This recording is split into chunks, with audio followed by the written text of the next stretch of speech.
All right. Hey, well, welcome to this webinar from Future of Faith. We're excited to have you join us today. My name is Greg Arthur. I'm part of the team here. This Faithful Futures webinar is going to examine sacred tools for engaging younger generations. We're really excited to have you join us. We have an incredible array of panelists and different people that we're going to be talking to and hearing from today. So thanks for taking time out of your schedule to join us. We know your time is precious, and we really appreciate you giving some of it to us and to this project. Just want to draw your attention to some things. At the bottom, you'll see a Q&A button. So if you have questions for any of the panelists, for the authors we're going to be speaking to, things that pop up, if you've read the book or you know anything about Future of Faith, or if you're doing work with youth, whatever you have, please just drop those questions in there and we're going to gather those. We may try to be able to answer some of those along the way. If not, we're planning on having a Q&A at the end where we can see what people's what most common questions are and grab a hold of some of those answers and doing that. Also want to just make sure and send you to a couple of websites where you can find more information about what's happening in the book. Go to faithfulfuturesbook.com where you'll find the book and resources and different exciting things that we're doing that are attached to that. Also, futureoffaith.org. We also will be sending a lot of these links out in the follow-up email to the webinar, so you'll get a chance to go back and to find those. I just want to highlight something I think that's really cool that we're doing, which is the Faithful Futures Fund. A big part of who we are at Future of Faith is we're not just trying to promote our work, but we're always looking to promote and to celebrate others who are doing amazing things and to give them a platform and to recognize them and to celebrate them. And this Faithful Futures Fund is designed specifically for that. We want to help find and identify people that are really doing some significant work, especially amongst with younger generations, and we want to give them recognition and celebrate them. So if you go to the faithfulfuturesbook.com, you'll find links there for the Faithful Futures Fund, and you can nominate someone for a $250 cash award that would help celebrate and support their impact. So it's no strings attached to that. It's just us getting a chance to celebrate amazing people who are doing great things. So make sure you check that out. We'll give people just a minute or two here to keep joining us as they're going, and then we will get started. So if you want to take time to check out any of those options, feel free to do that. All right. Well, we have a great group that has joined us, so we're going to go ahead and get started now. I want to bring on Executive Director of Future of Faith, Megan, to come and offer a greeting. Megan, come and join us. Thanks, Greg. I really appreciate that. Thanks for getting us started, getting everybody rolling here. Hi, everybody, and welcome. My name is Megan Bissell. I'm the Executive Director of Future of Faith and the co-founder, and we are genuinely honored to have this group gathered today to talk about Faithful Futures. It's personally very exciting to me. This is Josh's new book, and it's very beautiful book. I love to show off how beautiful it is. But if we're being honest, it's not really that new anymore. The concepts are timeless, sure, but this book's been written for years. It's been a labor of love. It grew out of years of work in the field, listening, researching, and walking alongside a lot of leaders just like you. But what's remarkable about this book is that what we learned in the process of making it actually sparked what would become Future of Faith itself as an organization. And so today, bringing this book to life in front of all of you and having these conversations around it is a full circle moment for us. We get to revisit where it all began with people that we really admire and together imagine how these faithful futures could continue to unfold. So thank you so much for being with us, and take it away, Greg. All right. Well, it's my privilege then to invite Josh Packard, who is co-founder of Future of Faith and the author of that exciting and beautiful book that Megan just showed for us. Josh, welcome to your webinar. We're so glad to have you. Thanks, Greg. Look, it's really great to be here, and thanks for that very lovely introduction, Megan. It's nice. It's the kind of an odd deal here that this book was sort of developed in concert with Future of Faith, and so it's really great to get to do this with the Future of Faith team. And I'm really appreciative of everybody and everybody for being here. Well, one of the things we want to do is to give people a chance to hear from you. and to get a little more insight into the book and the work and what inspired it. And so let's have a chat about that for a couple of minutes. You've given when you write a book, it's like you birth a part of yourself into the world, and you put it out there, and that's a great celebration. Also feels a little bit of exposed, right? As you take something you care so passionately about and send it out to the world. So give us just a little bit of an overview of the project. Like, what were you looking for in this research? What was motivating that, and then what did you find? Yeah, thanks. It's really, I think the point that I'm trying to get across in Faithful Futures is this idea that, for so long we have thought about generations as containers, that, we would say like Gen X is fill in the blank. Millennials are narcissistic. What was Gen X lazy? I think that was the thing, is that they're slackers. I mean, that was the name of the movie. And those containers never were particularly good fits for understanding people, but they got us some, like they got us some purchase. We knew that they were not 100% accurate, but they at least advanced the ball a little bit down the field. I think where we're at with these like teenagers today, what we would commonly call Gen Z and Gen Alpha, is that like they're so diverse that any attempt to sum them up into a container, you would actually be like losing clarity. You'd be going backwards, not forward. And so the book is really my attempt to call for like, how should we be thinking actually about teenagers in order to do ministry in ways that is resonant with them, that is sort of an accurate understanding of what teenagers are going through. And so throughout you'll see like all kinds of we point back to listening, just like we do at Future of Faith, because we think that's what the data are showing. But also it's a weird place to be. And this is when you say feeling exposed, I feel exposed. Like it's a weird place to be as somebody who does, we have done lots of big national research studies throughout my life, my professional life. And often in the book, I'm saying things like, you really shouldn't pay attention to those at all, right? Like the data that are coming from the young people that you work with every day, the ones in your community, that far surpasses anything that you're going to learn from Gallup or Pew or even studies that we do. Like those can be informative, but really let's start going from the ground up, not the top down. So as you did that, as you tried to find far more nuance in the generations, trying to identify some of the unifying pieces, but also some of the real diversity, what were some things that surprised you as a researcher with that really just grabbed hold of you and maybe even shifted the project along the way? Oh man, that's such an interesting question. Okay, I mean, so people that like think that we're hosting this webinar, and so we would have like pre-written these questions. We did not. Alert. No, we got to get it fresh. Got to keep it fresh, I know, right? And off the cuff. This is important. So the thing that really kind of like took hold of me that I couldn't let go of is this idea that as we advance over the last, 70 years or so, and people, we've been eroding this consistent erosion of institutional trust. And I, for a long time, was saying things like, well, trust is disappearing. And what I came to understand as I was writing this was that trust isn't disappearing, it's relocating. And that relocation is that it's just being pushed down to the relational, to people that, when teenagers know that you have listened long enough to understand what they're going through, not that you agree with everything they're doing, but that you have listened long enough to understand them, that's where we start to earn real trust. And that was sort of like, that helped to shift all of my thinking. So I was like, well, they don't trust anything. That, I would say that as a sociologist, because we only look at the 60,000 foot view all the time, right? Yeah. And through conversations, through, when I would give talks and we chat afterwards or in Q&A and stuff like that, I realized like, the trust hasn't disappeared. It's just moved. And I think, and even in our own study at Future of Faith, which came out after this manuscript was written, we threw in this question at the end about, do you trust the stuff that you're seeing online, or are you skeptical because of AI? And so many people were saying like, I don't even trust the stuff, that I see online because of artificial intelligence now, which just told me like this, it's not even the people they follow that they trust, right? It's really getting pushed down. And so I was like, we're all doubting Thomases now. Like the teenagers today, if they can't see it, touch it, taste it, feel it, then it's not, it's not like real enough to them in a way that they're going to trust it with their lives. So it's not that trust doesn't exist. Maybe in some ways it's flattened out because it's not a hierarchical trust in institutions. Right. It's not just an assumed trust, it's an earned trust. But listening plays a really key part to earning that trust.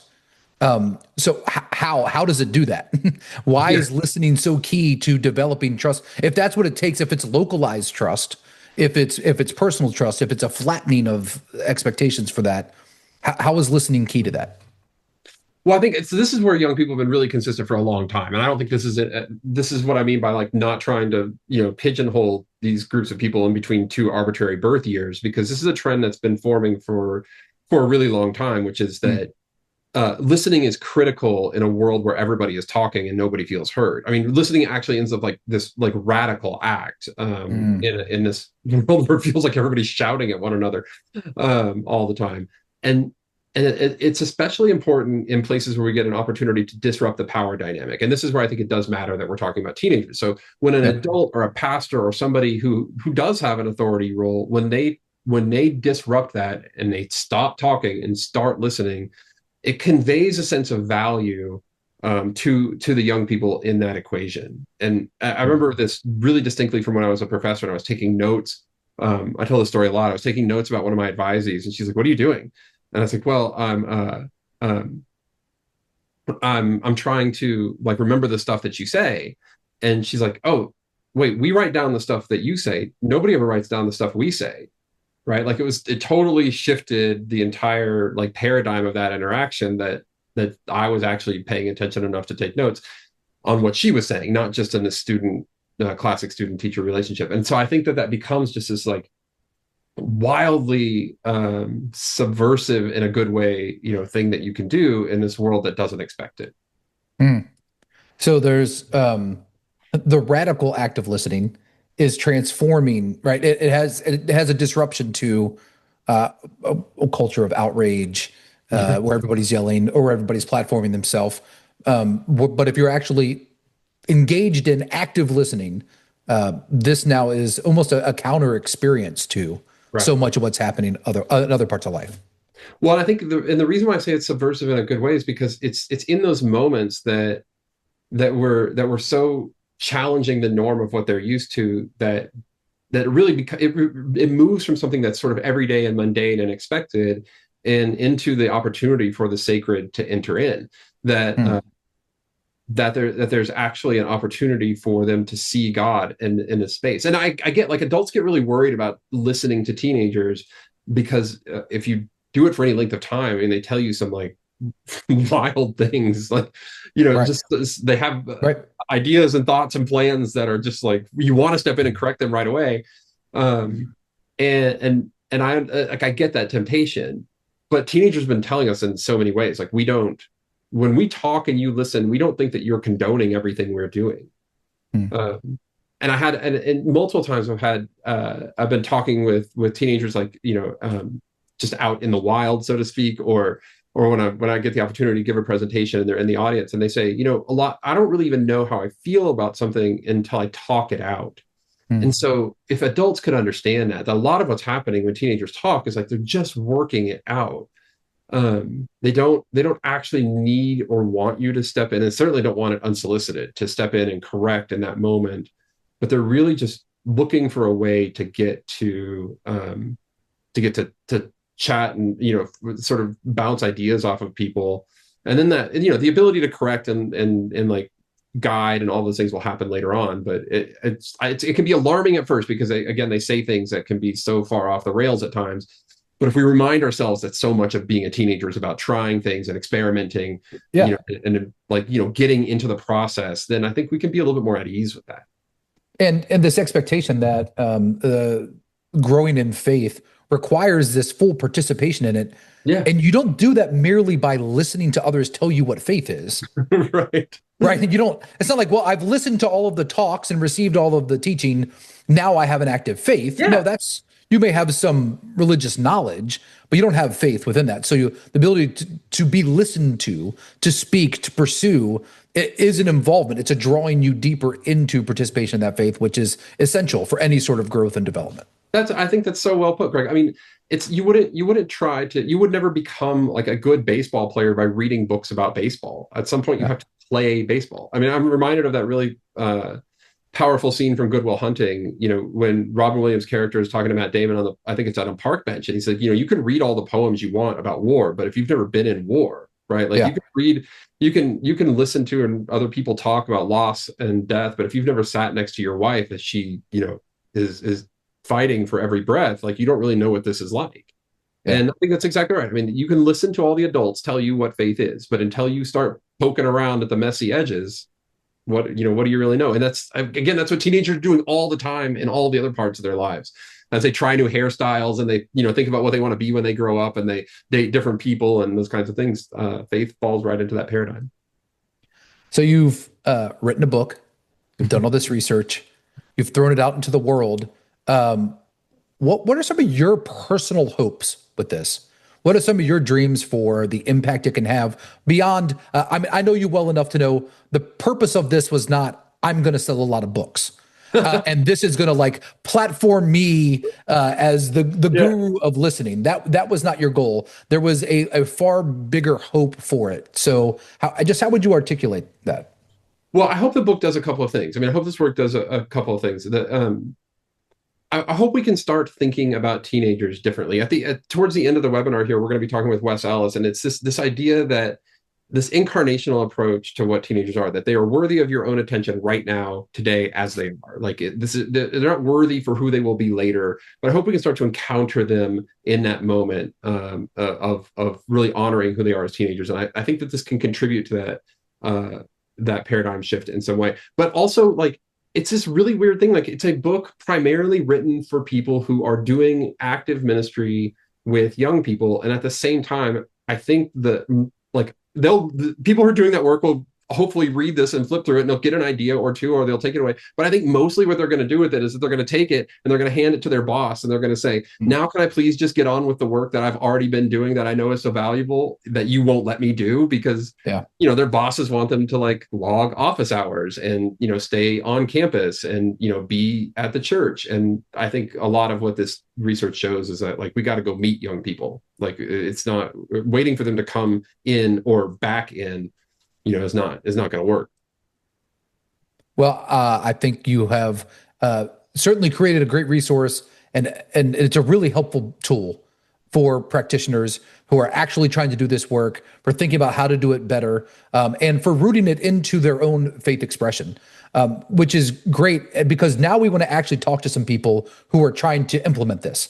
We're going to move from the research to the practitioners, and to a panel where we're going to hear from some ministry practitioners who are actively working with youth, and have some great experiences with that. So I'm going to invite our panelists to pop onto the screen. We have three excellent panelists. I'm going to get to answer some questions.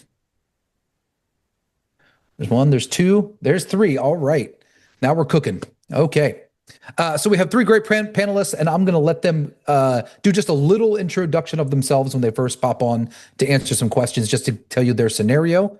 And because we are talking about listening to and engaging with youth, we're going to let the most youthful member of the panel, David Edwards, who is still a college student, give us some insight about this and some of its practicality. So, David, would you tell us, just give us a little, 8 to 10 second intro of who you are and where you are, and then I've got a question for you. Yeah, absolutely. Can you hear me all right? Yep, you're great. Awesome. Well, hey, everybody. My name is David Anthony Edwards. Middle name isn't important. I just always feel like sharing it. And I am a senior at Gordon College in Wenham, Massachusetts. I'm a Christian ministries major. I'm a minor in biblical studies, and I'm pursuing a master's in theology for community transformation. Originally come from Eden Prairie, Minnesota. So go Vikings and Timberwolves if sports are your thing. But yeah, that's me. Excellent. And I'll just name, I'm a proud parent of a daughter who just graduated from Gordon College in May. So thankful for Gordon College and the great folks there. Right. So David, what's something that you think maybe adults or just older generations misunderstand about how your generation and younger generations are experiencing your faith? Yeah, that's a great question. I would start by saying I think it's really important to note the importance of intergenerationality when it comes to faith. I was talking to somebody earlier who helped me frame this, just the idea that the problems that my generation are facing aren't new. The way that we're handling them is just different. And Hmm. so I think it's really important that we have people who have faced the problems that we're facing in our lives. In fact, we need them. We need older generations in order to tackle what we're facing. But to answer the question specifically, I think something that some adults, or I think something that most adults are catching on to for sure, is that our generation is very spiritual. I think the thing that people misunderstand the most is the value of that spirituality. So, Hmm. as a Christian, I think that there's been a long-standing sense of theological superiority within Christianity when it comes to either other faith expressions or just other people in general that Jesus just never exemplifies. The only people that you really see Jesus going toe to toe with are Pharisees, and even then, it's because he's calling out their false sense of Hmm. superiority over the people they're supposed to be serving. So I think if more adults, because it's not everybody, but I think if more adults could understand that the increase in spirituality is our generation taking a step towards Jesus and not away from him, Hmm. that would radically change how we do ministry. Yeah, and I hear you naming like a beautiful posture of humility in that, right? Mm. About the superior and how they're doing that. And I'll let the other panelists introduce themselves as well, Kris and Keedren, and see if you have any responses to David and his observation there. No, that was great. I'm Keedren, boss director here at the Bridge Frisco in Frisco, Texas, Dallas, if you don't know Frisco. And so been in youth ministry for over 2 decades, and it's definitely a passion, something that my wife and I feel called to. So grateful to work with youth and build with youth all over, really the world. It's been a blessing. Yeah, so I'm grateful to be here. Kris, you want to introduce yourself as well? Yeah, I'm Kris Jordan, youth and community pastor here in Tulsa, Oklahoma. And I appreciate what you said, David, too, about the spirituality component and as it being a step toward, Jesus or towards faith that maybe adults or young adults don't understand what young people are kind of doing as far as their faith formation. And we see, something different from our context. But Yeah. So Keegan, with your experience and maybe even playing off of some of what David named there of youth pursuing spirituality, and that even if it's not oftentimes in the same way the previous generations did, it is a hunger that we believe leads them to encounter God. Where are you seeing faith conversions or transformations actually taking place? In a real way, not just in a forest or just fitting into my religious community, but actually seeing transformation taking place within the life of youth. Great question. Great question. I feel like where I've seen it is when we shift from teaching to listening, right? Because I know we as leaders, we have things that faith comes by hearing and hearing by the word of God, right? And those of us that are sent to teach, people hear the word and their faith increases. Where things shift, I think for me, is definitely when we begin to listen to see what they actually know, what they have learned, and hear from them in that way. Being humble, being curious. I know that ministry context matters, environment matters. For me personally, we sit with students every Sunday in circles, and we ask simple questions to hear about them, to listen to them, to learn about their life, right? Because, so many times we can just throw a blanket message or a blanket series in the room. And there are different stories that are going on that may not even, what we are saying isn't even touching the ears and the hearts of the people that are in the room. So hearing and really learning about the stories in the room is important. And the only way we can learn about the stories in the room is if we listen to the stories that are in the room from the voices that are in there. So for me, it's when we stop trying to control the outcome. Because as teachers, you have a point. Like this is where we want to get to. Like that salvation, hands up, surrender. Like that is the work of the Holy Spirit. Like we cannot control that. And I think that's where it really works, when we stop trying to control the outcome and stop and start listening to understand instead of listening to respond. Yeah, and the listening as a leader and thinking about like shaping that ministry or as a congregational formation, this recognition that that youth, it's not that they're the future of the church. It's that they're the literal church right now. Right now. And so whoever you are and whatever you're trying to be, who you have right then and their questions, their thoughts, whatever, matter to who you are. And if you position yourselves at, I think some of what David was naming is this humility of that there is something to be learned in the lived faith experiences of our youth, then that I think that has like an impact on the broader church too. Agreed. Totally agree. Kris, any responses to sort of what Keedren's ideas are there, David said, or some insights from your own particular ministry context and the youth that you're working with? Yeah, for me, in my context, I serve a lot of who would self-identify as atheist or agnostic youth. And so that's an interesting demographic, I think, to serve in a religious or faith-based setting. And it's something that I had to learn pretty quickly on is it's not that they're, anti-faith or anti, God or Jesus or learning about that, but it's the experience that they've seen in their local context. So it's like understanding the stories in the room, like Keedren's talking about. If I can't understand what these queer youth or trans youth might be experiencing at school on a regular basis from people who identify as Christian, who are hurting and harming them in some way, physically, emotionally, whatever, then I can't understand where to meet them in their faith exploration or spirituality. Like I can't, figure out that. So I think it's really important to kind of understand those local contexts, or, if something big has happened inside of our school system or family system, and we don't know about that, when they show up on Sundays, there could be ears off, and it takes some humility and some moments to like pause and settle in and be okay with things going maybe a little bit slower than we want them to, or the outcomes, like Keedren was saying, is to not control those outcomes and really be present in the lives of the young people that we get to serve. Yeah. And you guys feel free to unmute and just jump in with whatever sparks you in the midst of that. David, I was going to say, I'd love to add, Kris made a really awesome statement at the end there, just talking about presence.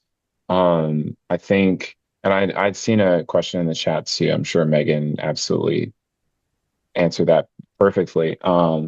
It was a question of like, how do I connect with young people if I don't have a lot of young people in my space? And again, I just want to point to the life of Jesus. I feel like you can't go wrong talking about Jesus, right?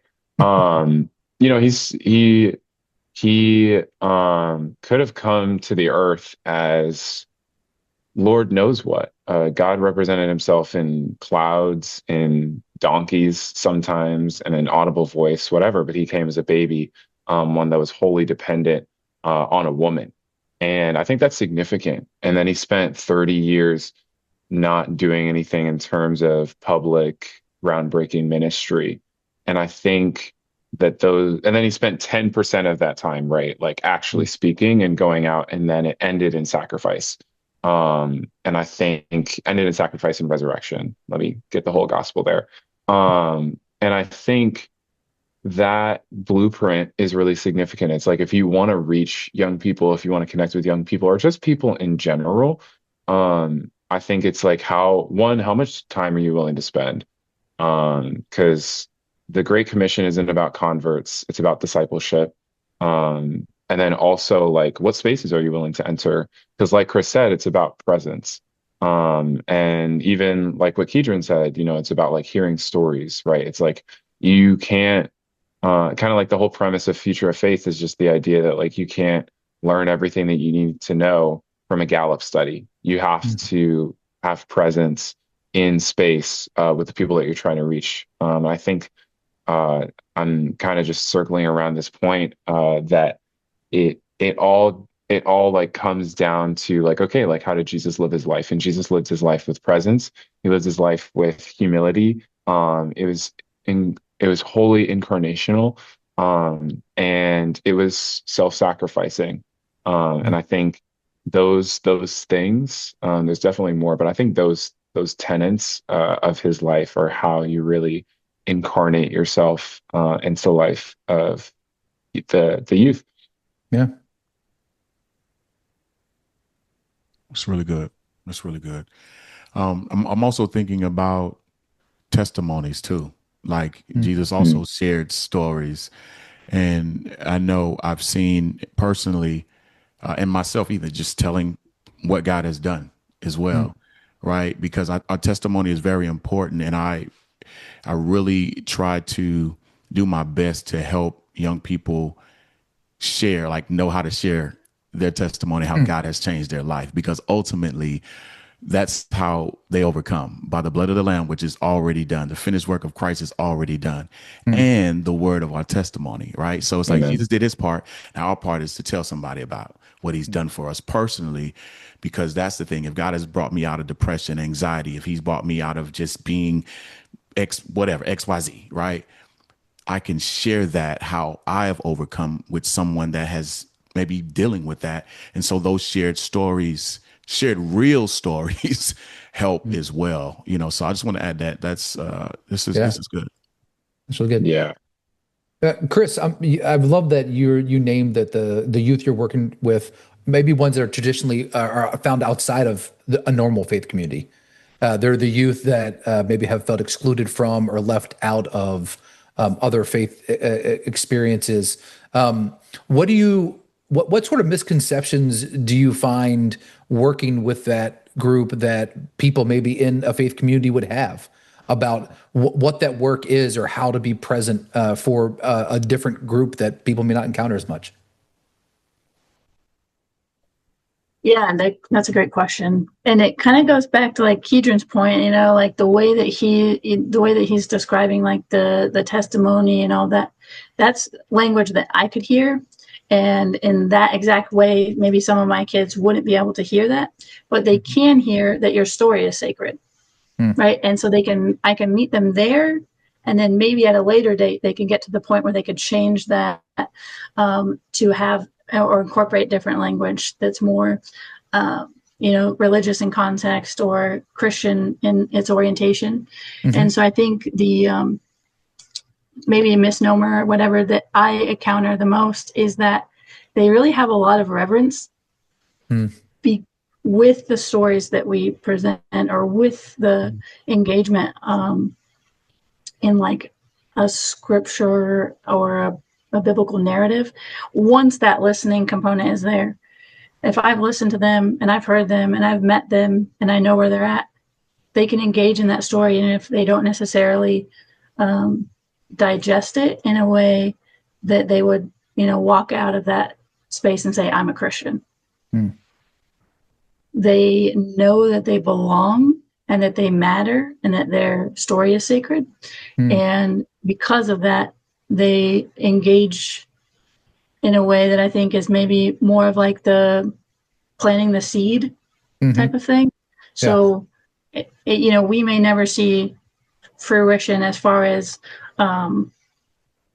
active engagement in the Christian faith or in it in the way that we might see. But, even to David's point a while back, is we might see that spirituality, that blossoming of an interest in the life of Jesus and the different ways in which they're understanding a Christian context outside of some of the environments that they experience as, behavior influence from other Christians, if that tracks.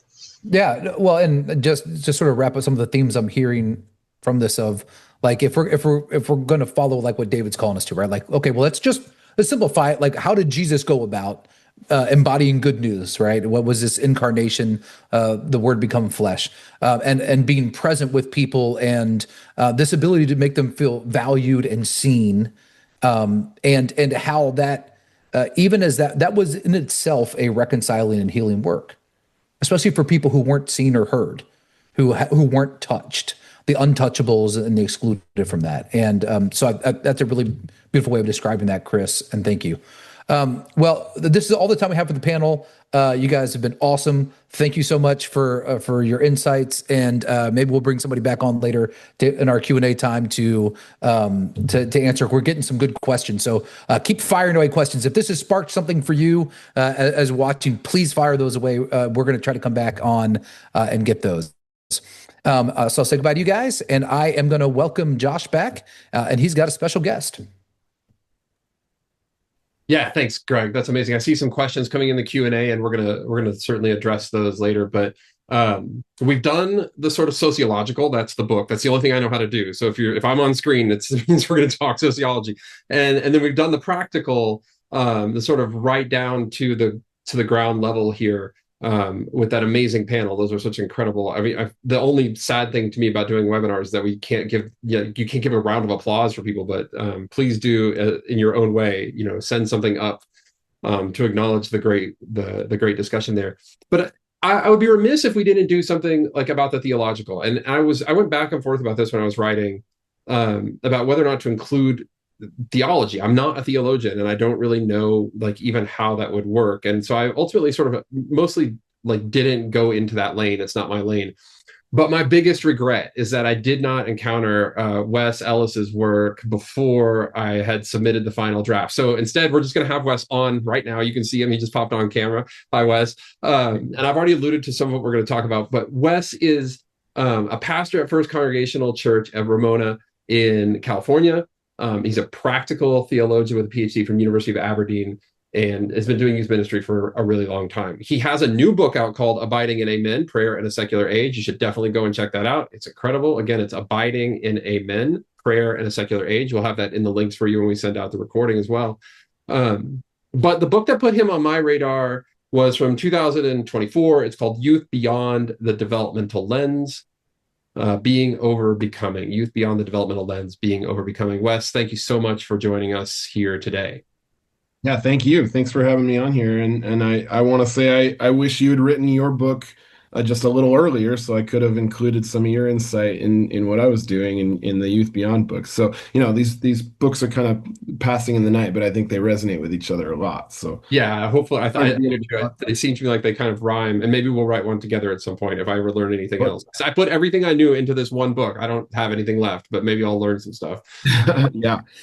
So the idea, I mentioned this earlier, the idea, Wes, that stayed with me so much is this shift from this developmental, this sort of stages of development. We got to get these youth, drag them, come hell or high water from one stage to the next, into this incarnational view of human beings rather than human becomings.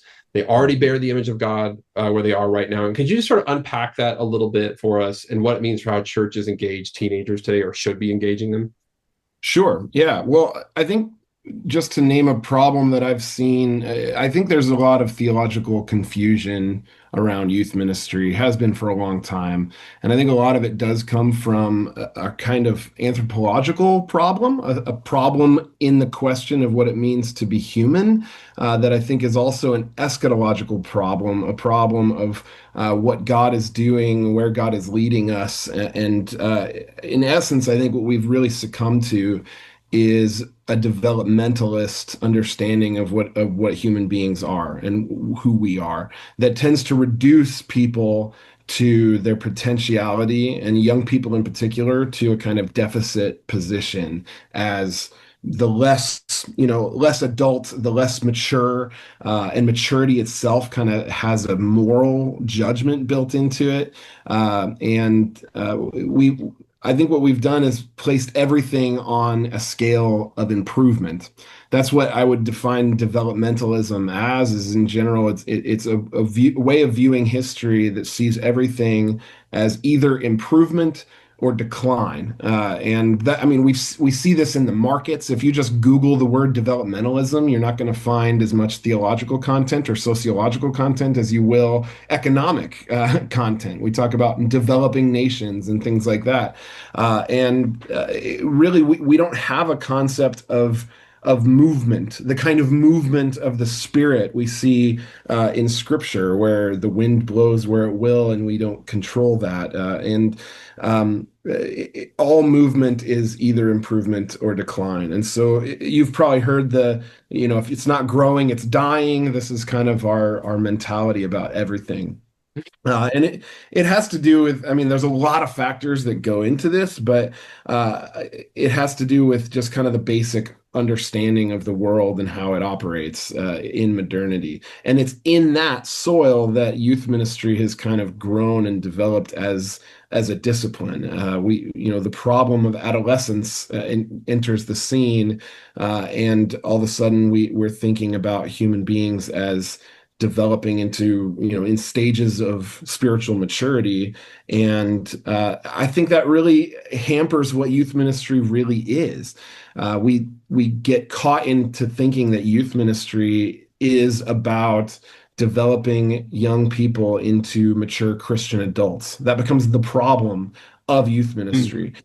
How do I get them? How do I resolve the temporary brain damage of being an adolescent and bring them into adulthood? Oh, this better place where I'm living, and adulthood becomes the vantage point for ministry, for interpreting the young person's experience and for interpreting what ideal Christianity looks like, what discipleship looks like. It's the adult account that is the best account as we look at it. But if ministry is not about developing young people in mature Christian adulthood, if instead we embrace a more theological understanding of what ministry is, and that is the encounter with the living God in the concrete and lived experiences of young people, then I think the metrics change. And eschatology doesn't become telos anymore. It's not just about reaching a goal. It is about the coming of God into human experience.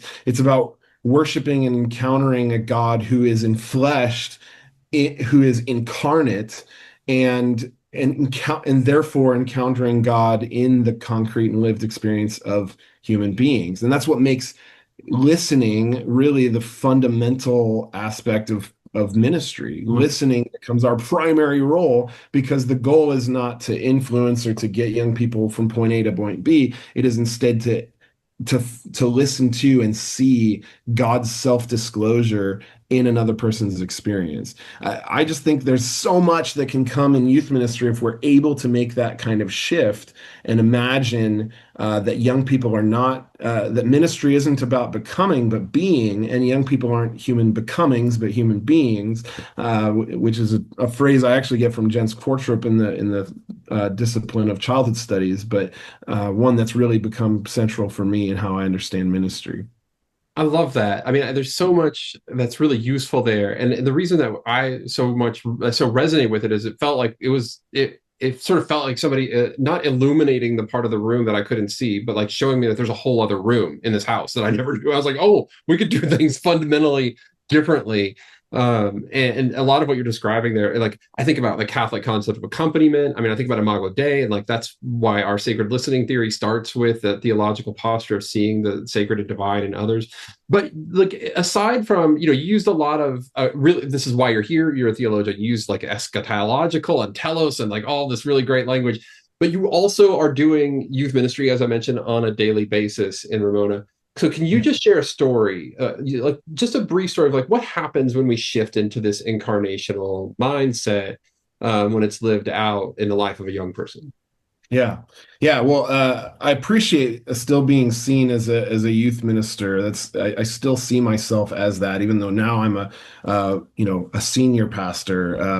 So I get to work with the senior Holy Spirit now, the youth one. But But I see myself as a pastor, as at least a youth minister. I think all pastors, I would be suspicious of a pastor who didn't understand themselves as a youth minister, because young people are indeed part of their church.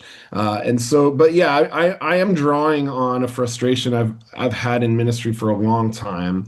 And over about 20 years of doing youth ministry in one capacity or another, I've felt the frustration of feeling like I failed in not getting a kid from point A to point B, and I've felt the metric of success and failure and the pressure that places on youth workers to make sure their kids do the thing that looks like mature Christian adulthood. And I do remember a time when I think my perspective really did shift. I had a young person in my ministry called we'll say her name is Maggie. I'm making that up, but Maggie was someone I noticed she'd been coming for about 6 months to the youth group gathering, the weekly traditional youth group, and she had never actually come to one of the events. She wasn't interested in going on the mission trip. She wasn't interested in going on any of the prayer retreats or doing confirmation. She wasn't interested in any of that. She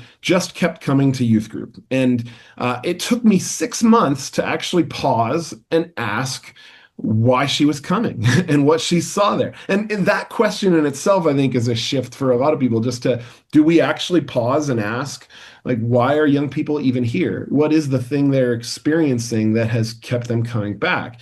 And I'm embarrassed to say it took me so long to actually ask this question. And in talking to Maggie, she told me that she's actually an agnostic. She doesn't really consider herself a Christian. She's not sure about the God stuff. She's not interested in going on a mission trip or a prayer retreat, but she feels like she belongs in this group.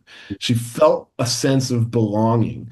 And I made a conscious decision at that point. I basically agreed with Maggie that I was going to stop pressuring her to do anything other than what she was. I was going to stop trying to get her to get on the youth group train towards spiritual maturity. And I was just going to lean in on, what is God actually doing in Maggie's life, and how can I be a part of that? And so, I wish that story ended with, and she became a pastor, and now she's the pastor of a megachurch. None of that, as far as I know, she's probably still an agnostic, but I know in her adult life, she's talked about those youth group years as times when she felt close to God or the divine, and she talks positively about her experience of ministry and her experience in the church, and that in itself, I think, is a difference. Had I just continuously said, get on the train, go to the mission trip, join us for this thing, and not actually paused and stopped and listened to what God was actually doing in her life, I may not have been able to actually participate in that. And I may have missed out on a really good opportunity to encounter God myself. And so that's what I think. I think, we all have the opportunity to look at our ministries and think differently about how we measure success. Yeah. And maybe the question we should be asking isn't like, how many of our kids can, recite the Apostles' Creed, whatever it is in your tradition, how many kids went, did a confession of faith at camp this summer or something like that. But how can we actually start to kind of tell the stories, count the stories themselves as the success narrative?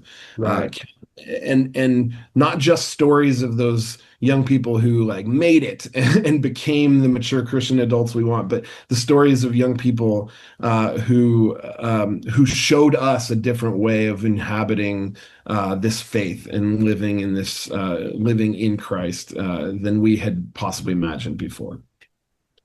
Yeah, that's great. That's such a lovely story. And it is, if you have an opportunity to provide that one moment for somebody where they feel closest to God, wherever their life looks like, that's an incredible opportunity, right? And if we reframed all of our interactions around teenagers as this might be their one moment, how much would that change things? And I write about this concept. It's a sociological concept that belonging precedes believing. It's not, I gave some language to it, but that is not my idea. That takes us to the roots of the discipline, really.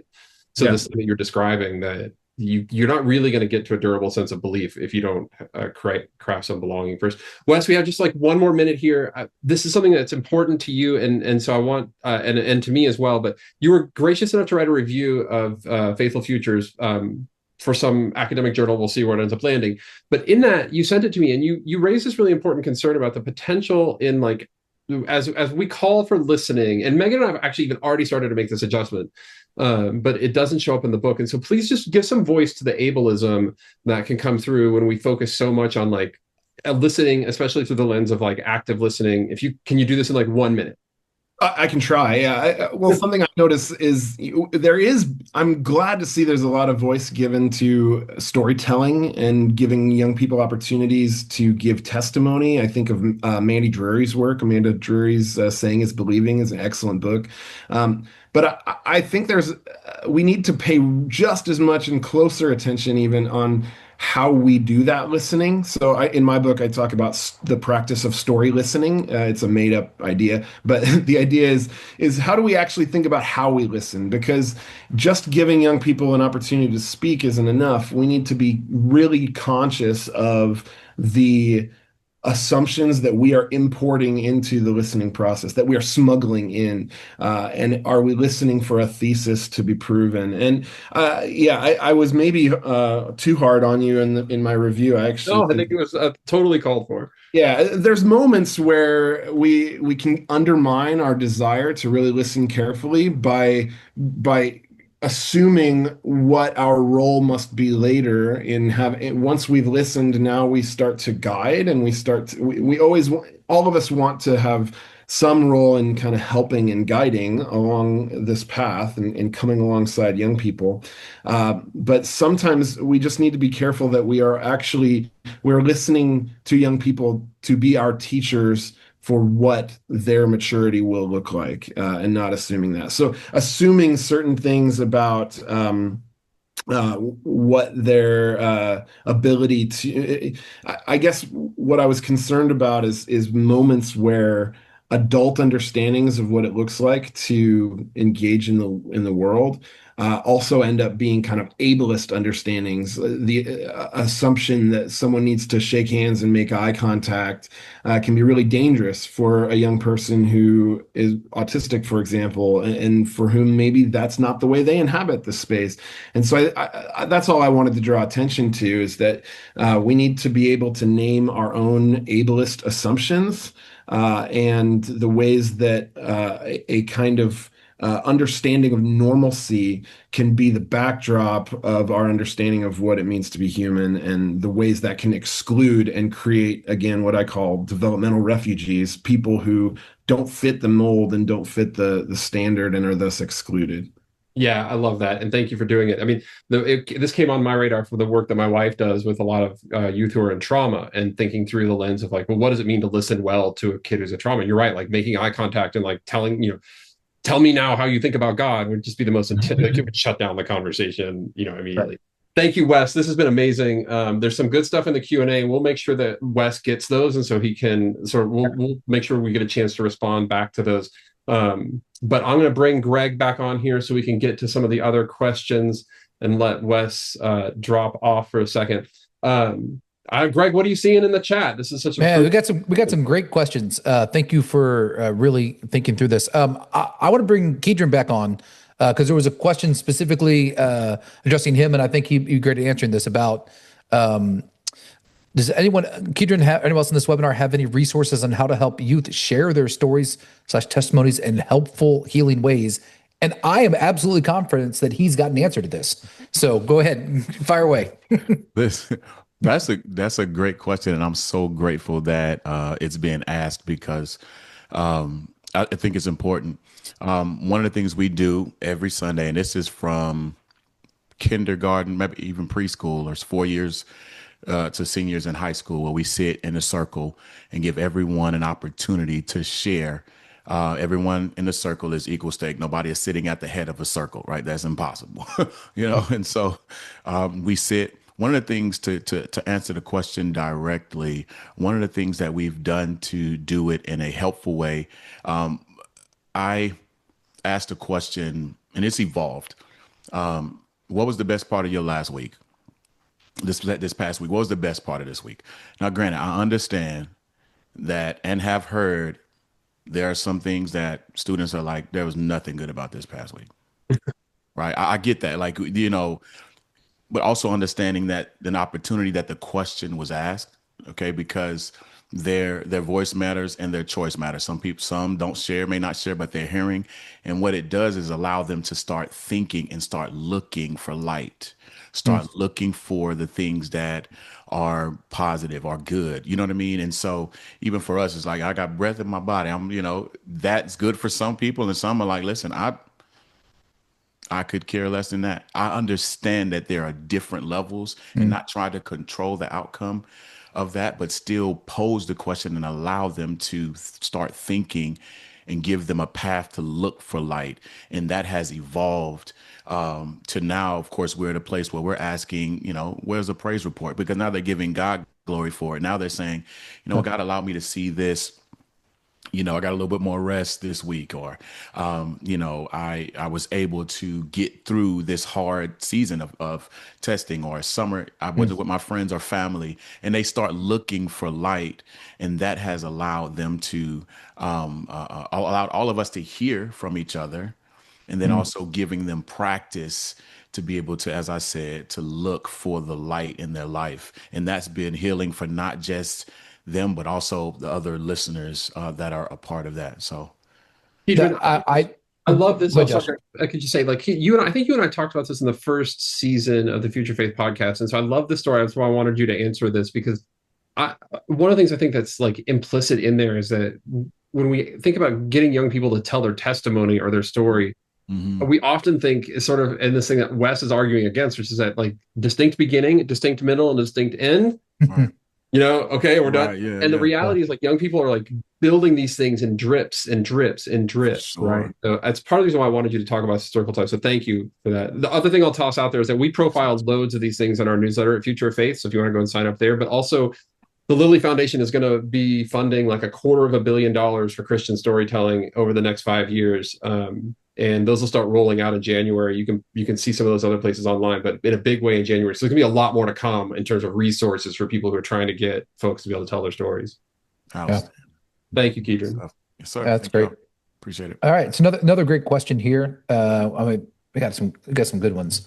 There's one of the phrases that popped up in some of the panel discussion was about being spiritual but not religious. The question is just, what does that mean?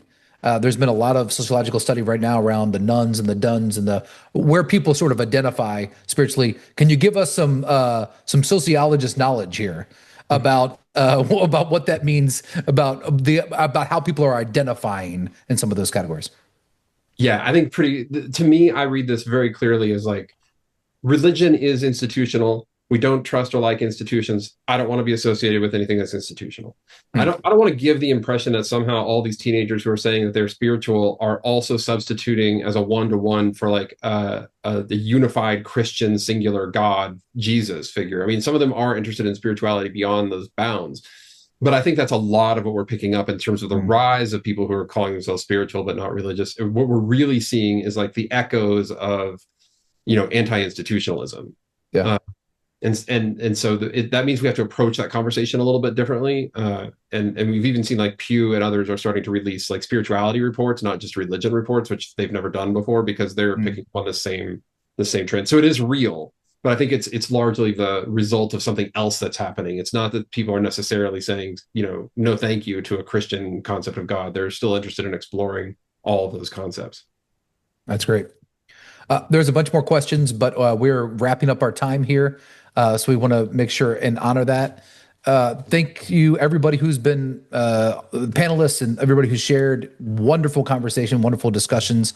There will be an email follow-up with this that has a recording. So if you want to go back and listen to that and catch up on that, and we'll have lots of helpful links in there so that you can participate in that. Just want to highlight and especially go to faithfulfuturesbook.com where you can engage with the book and the resources. The Faithful Future Fund that we mentioned earlier, nominate somebody. We're looking for all of the great listeners that are out there and for people to submit them so that we can support them and honor them in all the way that ways that we do. And as always, go to futureoffaith.org, sign up for the newsletter. You're going to get lots of great free resources every month that appear and that are part of that. So thank you so much for being part of this today. Thank you for taking time out of this for your support of Future of Faith, and reach out to us. If you have questions, have ideas, we would love to get to know you and to hear about what's happening in your ministry context. So thanks, everybody.